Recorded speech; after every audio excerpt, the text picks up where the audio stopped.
اعوذ باللہ من الشیطان الرجیم بسم اللہ الرحمن الرحیم۔ پارہ نمبر 2۔ دوسرے پارہ کی ابتدا ہوتی ہے تحویل قبلہ کے ذکر سے۔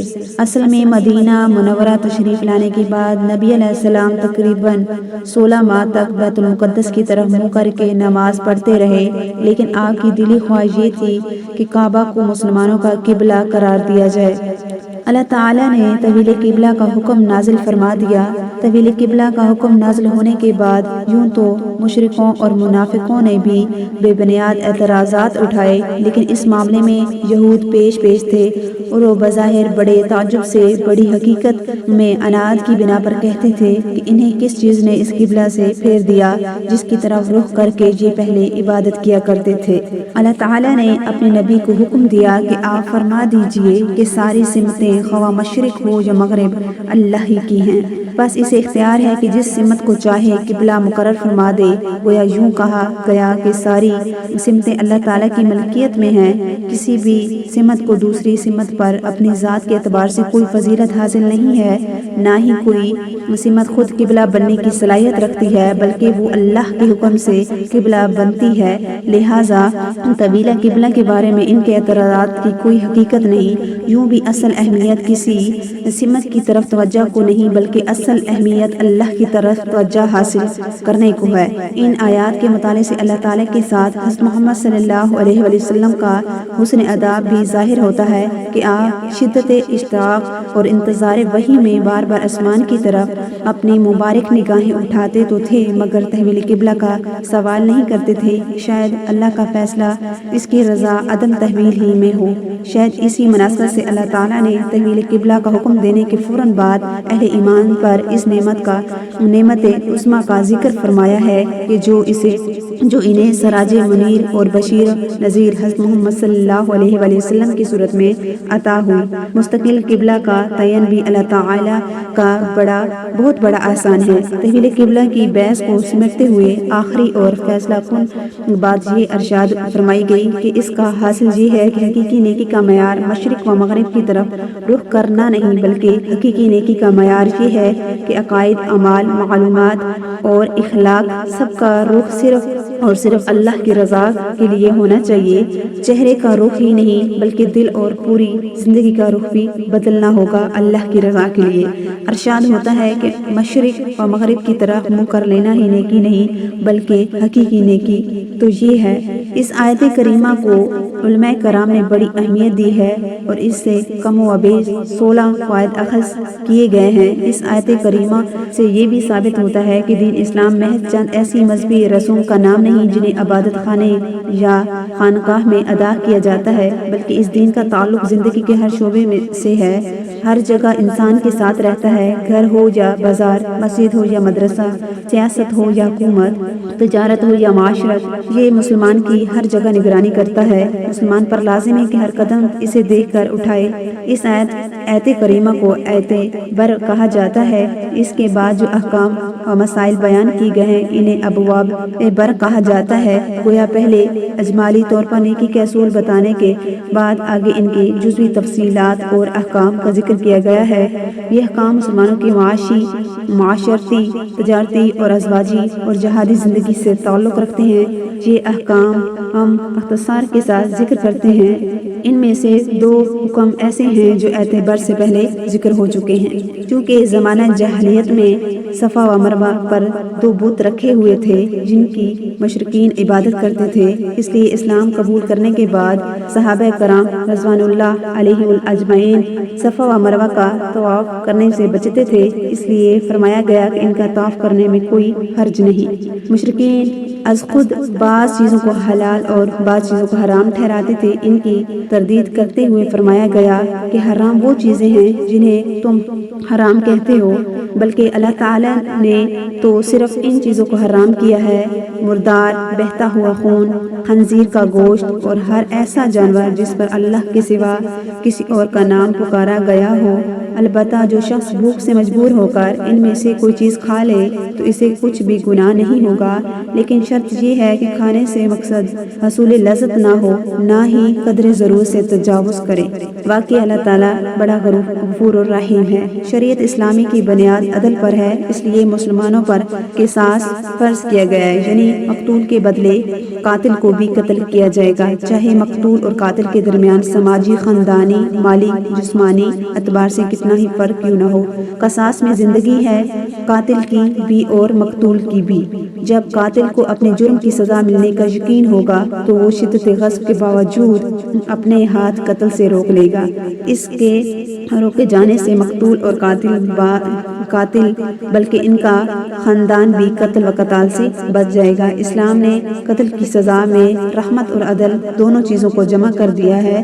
مقتول کے اولیاء اور وارثہ اگر قصاص کا مطالبہ کریں تو یہ عدل ہوگا، اور اگر وہ معاف کر دیں یا دیت لینے پر راضی ہو جائیں تو افضل و احسان اور رحمت ہوگی۔ ایسا صاحب مال اپنی موت قریب آ جانے کا احساس ہو جائے، اس پر لازم ہے کہ وہ اپنے مال کے بارے میں وصیت کر جائے۔ ہر عاقل بالغ مسلمان پر روزے فرض ہیں۔ روزے اگر واقعی تمام ادا کا لحاظ رکھتے ہوئے رکھے جائیں تو انسان میں تقویٰ پیدا کرنے کے ساتھ ساتھ انسانی احساسات کو بھی بیدار کرتے ہیں۔ جس مہینے میں روزے فرض کیے گئے ہیں اسے یہ خصوصیات اور فضیلت بھی حاصل ہے کہ قرآن جیسی عظیم الشان کتاب بھی اسی مہینے میں نازل ہوئی۔ رمضان کی راتوں میں بیوی کے ساتھ جمع جائز ہے، لیکن اتقاء کی حالت میں جائز نہیں۔ کسی بھی باطل اور ناجائز طریقے سے مال کمانا جائز نہیں، خواہ وہ جوا ہو یا چوری، غصب اور رشوت ہو یا خرید و فروخت کے ناجائز طریقے۔ قمری تاریخوں کا استعمال فرض کفایہ بھی ہے اور اسلامی شعار بھی کئی عبادات کا مداران کی معرفت پر ہے۔ مسلمانوں پر جہاد و قتال فرض ہے۔ جہاد کا مقصد اعلان کلمہ ہے، یعنی اللہ کا کلمے کا اعلان ہے۔ چونکہ حق اور باطل، خیر و شر کے درمیان ٹکراؤ ازل سے ہے اور ابد تک رہے گا، اس لیے جہاد بھی ہمیشہ سے ہے اور ہمیشہ رہے گا۔ مسلمانوں پر لازم ہے کہ وہ جہاد کے لیے ہمیشہ تیار رہیں، دشمن کے سامنے کمزوری ظاہر نہ کریں۔ اسلام کے ارکان میں سے ایک اہم رکن حج بھی ہے۔ اللہ تعالیٰ چاہتے ہیں کہ پوری دنیا سے مسلمان سال میں ایک بار مساوات کا عملی مظاہرہ کرتے ہوئے شہر حرام میں جمع ہو اور وہاں اس کے بتائے ہوئے طریقے کے مطابق حج کے احکام پورے کریں۔ حج کا احرام چند مخصوص مہینوں میں باندھا جاتا ہے، البتہ عمرہ پورے سال میں کسی بھی وقت کیا جا سکتا ہے۔ حج کے دنوں میں تجارت اور خرید و فروخت جائز ہے۔ زمانہ جاہلیت میں مشرکوں نے بہت ساری رسوم اور بدعات کا اضافہ کر دیا تھا، جن میں سے ایک یہ تھی کہ قریش مزدلفہ میں بھی ٹھہرتے تھے اور مزدلفہ میں ہی ٹھہرے رہتے تھے اور میدان عرفات میں جانا توہین سمجھتے تھے۔ انہیں حکم دیا گیا کہ وہ بھی عام لوگوں کی طرح عرفات جا کر واپس آئیں اور اپنے لیے کوئی اللہ کی تشریح ثابت نہ کریں۔ انفاق فی سبیل اللہ کے ضمن میں بیان کیا گیا ہے کہ اہمیت اس بات کی حاصل نہیں ہے کہ کیا خرچ کیا جاتا ہے، اصل اہمیت اس بات کو حاصل ہے کہ کہاں خرچ کیا جاتا ہے اور کس نیت سے خرچ کیا جاتا ہے۔ لہٰذا اللہ کے دیے ہوئے مال و جان کو صحیح مقصد اور صحیح مصرف پر خرچ کرنا ضروری ہے۔ جو شخص مرتد ہو جائے اس کے سارے اعمال باطل ہو جاتے ہیں، جہنم کا حقدار ہو جاتا ہے۔ دنیا میں اس کی سزا یہ ہے کہ اگر وہ سمجھانے کے باوجود باز نہ آئیں تو انہیں قتل کر دیا جائے۔ شراب اور جوا میں اگرچہ ظاہری اور مادی منافع ہے، لیکن اس میں جسمانی، عقلی، مالی، اخلاقی اور معاشرتی اعتبار سے جو نقصانات ہیں وہ منافع کے مقابلے میں کہیں زیادہ ہیں۔ رسول اللہ صلی اللہ علیہ وسلم نے شراب کو گناہوں کی جڑ قرار دیا ہے۔ بعض اجتماعی بیماریوں کی نشاندہی کے بعد خاندانی مسائل بیان کیے جا رہے ہیں، کیونکہ خاندان ہی ایک اچھے معاشرے کی بنیاد ہے۔ ان مسائل کی ابتدا ازواجی تعلقات سے کی جا رہی ہے۔ اس سلسلے میں پہلا حکم یہ دیا گیا کہ مشرک مردوں اور عورتوں سے کسی صورت میں بھی نکاح جائز نہیں۔ البتہ کتابی عورت کے ساتھ مسلمان مرد کا نکاح ہو سکتا ہے، مگر بہتر یہ ہے کہ کتابیہ کے ساتھ نکاح کے بجائے کسی مسلمان عورت کے ساتھ نکاح کیا جائے۔ اس حکم میں قرآن سے یہ نقطہ سمجھ میں آتا ہے کہ اسلام میں ازواجی رشتے کی بنیاد خالص دین پر ہے، حسب نسب یا نعت اور حسن و جمال پر نہیں، کیونکہ یہ عارضی چیزیں ہیں، نہ ہی یہ حقیقی سکون اور راحت کی ضامن ہے اور نہ ہی سعادت کا سبب بن سکتی ہیں۔ البتہ ازواجی زندگی کے سفر میں نیک اور خوف خدا رکھنے والا ساتھی سفر کے ساتھ یہ سب مرحلے آسانی سے طے ہو جاتے ہیں۔ اس لیے ہمارے آقا محمد صلی اللہ علیہ وآلہ وسلم نے نیک خاتون کو قیمتی خزانے سے تعبیر کیا ہے۔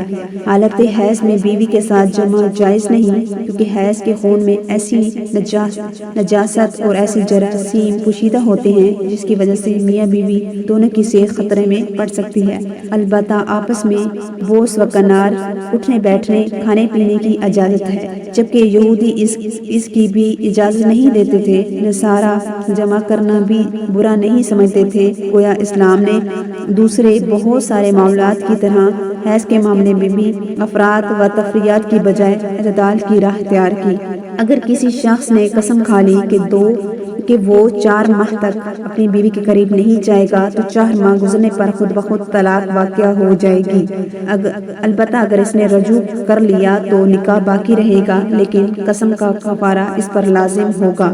سورہ بقرہ میں جتنی تفصیل کے ساتھ طلاق، عدت اور رضاعت کے مسائل بیان کیے گئے ہیں، اتنی تفصیل کے ساتھ کسی دوسری صورت میں بیان نہیں کیے گئے۔ اس سلسلے میں یہ جان لینا ضروری ہے کہ اللہ کی نظر میں طلاق کے قابل نفرت ہونے کے باوجود مخصوص حالات اور مجبوریوں کی بنا پر طلاق کی اجازت دی گئی ہے، کیونکہ بعض اوقات میاں بیوی میں سے کوئی ایک ایسا ہوتا ہے جو اپنی بد اخلاقی، بد کرداری اور بد مزاجی کی وجہ سے گھر کو جہنم بنا دیتا ہے، جہاں سکون نام کو کوئی چیز نہیں ہوتی۔ ایسی صورت میں طلاق کے سوا کوئی چارہ نہیں رہتا۔ اسلام نے طلاق کی اجازت دینے کے ساتھ اس میں بہت ساری اصطلاحات بھی کی ہیں۔ زمانہ جاہلیت میں طلاق کی کوئی حد مقرر نہیں تھی، 100 طلاقیں دے کر بھی رجوع کر لیا کرتے تھے۔ اسلام 3 سے زائد طلاق کی اجازت نہیں دیتا۔ 2 طلاقوں کے بعد تو رجوع کیا جا سکتا ہے، مگر تیسری طلاق کے بعد رجوع کی کوئی صورت باقی نہیں رہتی۔ شوہر نے مہر کی صورت میں بیوی کو جو کچھ دیا ہے اسے واپس لینے کی اجازت نہیں، البتہ خلا کی صورت میں اجازت ہے۔ خلا یہ ہے کہ عورت اس شرط پر پورا مہر اس کو دے یا اس کا کچھ حصہ دینے پر آمادہ ہو کہ اسے طلاق دے دی جائے۔ خلا کے لیے زوجین کی رضامندی ضروری ہے۔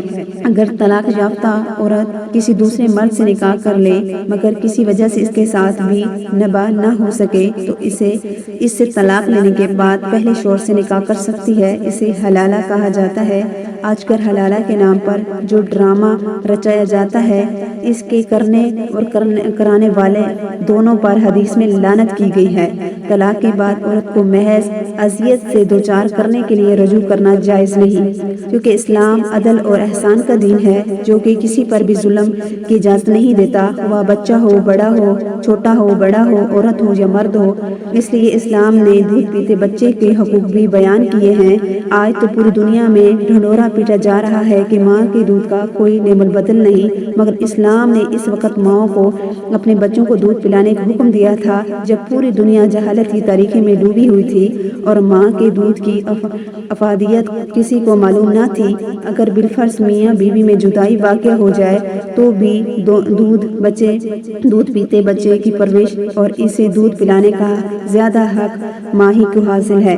طلاق اور جدائی کی سزا اس معصوم کو دینا جائز نہیں۔ طلاق ہو جائے یا شوہر کی وفات کا سانحہ پیش آ جائے یا شوہر کی طلاق کا سانحہ پیش آ جائے، دونوں صورتوں میں عورت پر عدت لازم ہے۔